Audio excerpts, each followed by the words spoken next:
Today I'm going to talk about the connections between lovers and resources. Tokozani, I am MAkhosi Ingonyama Motsumi Kweisikhathi, a chief called by the ancestral lions to transcend time.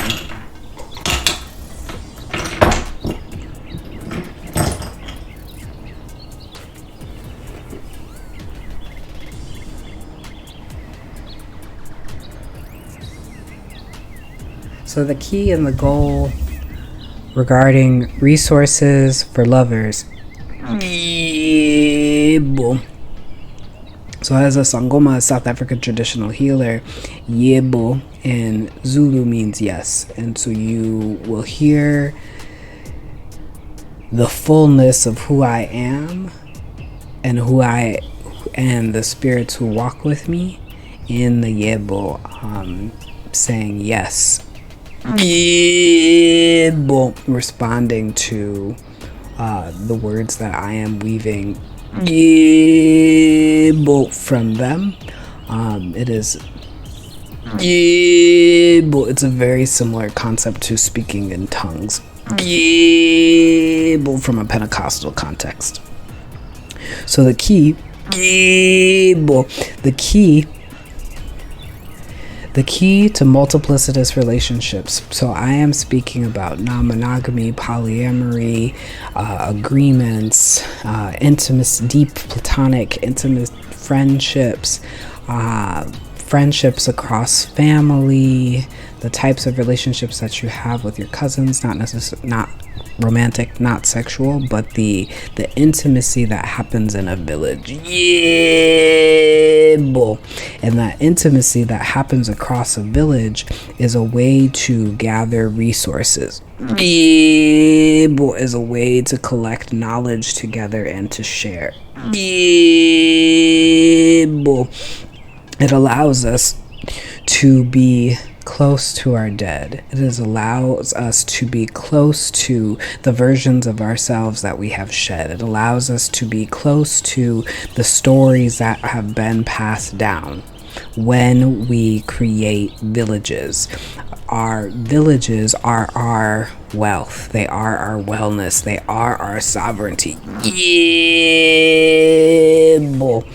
And when we deny ourselves access to the multiplicity and the depth of relationship of the village, but we close our eyes to heaven. We close our eyes to, but we close our eyes to our inheritance.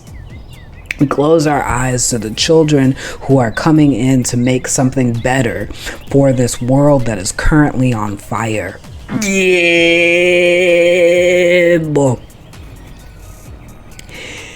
And there is medicine that the land is offering us right now. Yebo. I was in meditation with the dandelion. The dandelion is ubiquitously labeled as a weed that we spend millions of dollars trying to kill. And in the body, the dandelion supports in the liver's processing system, processing out toxins in the body.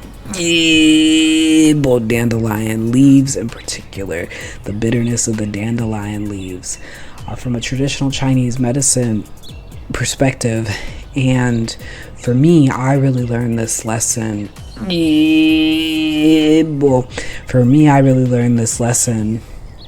That is echoed in traditional Chinese medicine about the liver being the seat of anger. While I was working with organizers in Flint, Michigan, and also in close relationship with Black trans organizers in Pittsburgh that also has water that is very difficult for the body to consume, water that has been poisoned, water systems that have not been cared for in a way that are restorative to human bodies.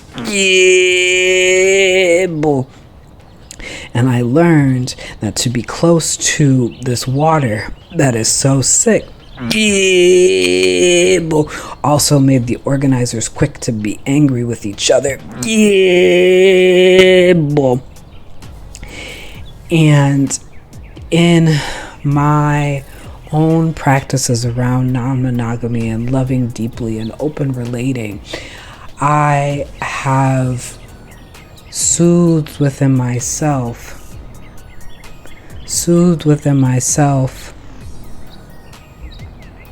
quickness to anger, soothed within myself the need to be right, soothed within myself shutting down and not negotiating. And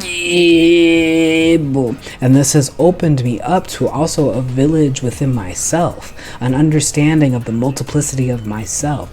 Each time that I enter in relationship, into a sacred journey with another person, I am learning more deeply about myself, more deeply about how I can be a better human, more deeply about how I can be a better steward of this earth, be a better steward of this call on my life, be a better steward of my purpose. And when I choose to do that, there is a greater protection over me. There is a greater protection because I am in the right place at the right time, talking to the right people. Even if that right time, right place, talking to the right people, even if that causes things to crumble around me and causes transformation and rebirth and causes something to come and be birthed anew, I am still protected in that right time, right place. And I am protected in that divine timing, in that divine alignment. Because I have allowed my village to see me. I have been able to create a village within myself. And these lessons of me getting broken down over and over and over and over and over again to rebirth myself is also how I have become an excellent fundraiser.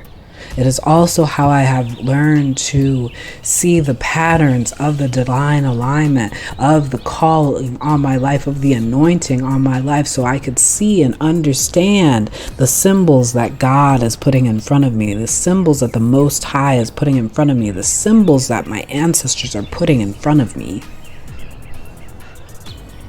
Because I allowed my experiences to be witnessed, to be questioned, to be understood. Allowed for people to see me deeply, people who had patience to allow me to unfold, allow me to bloom in front of them, allow me to cry, allow me to shed, allow me to be angry in front of them. And each of those people are coming from very different perspectives, very different upbringings, very different landscapes. And so they each had something different to teach me about who I am.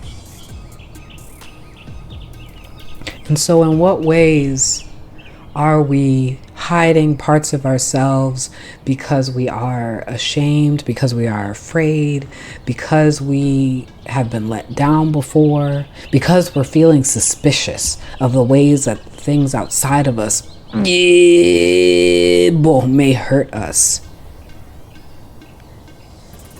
What are we missing out on when we're not able to be vulnerable?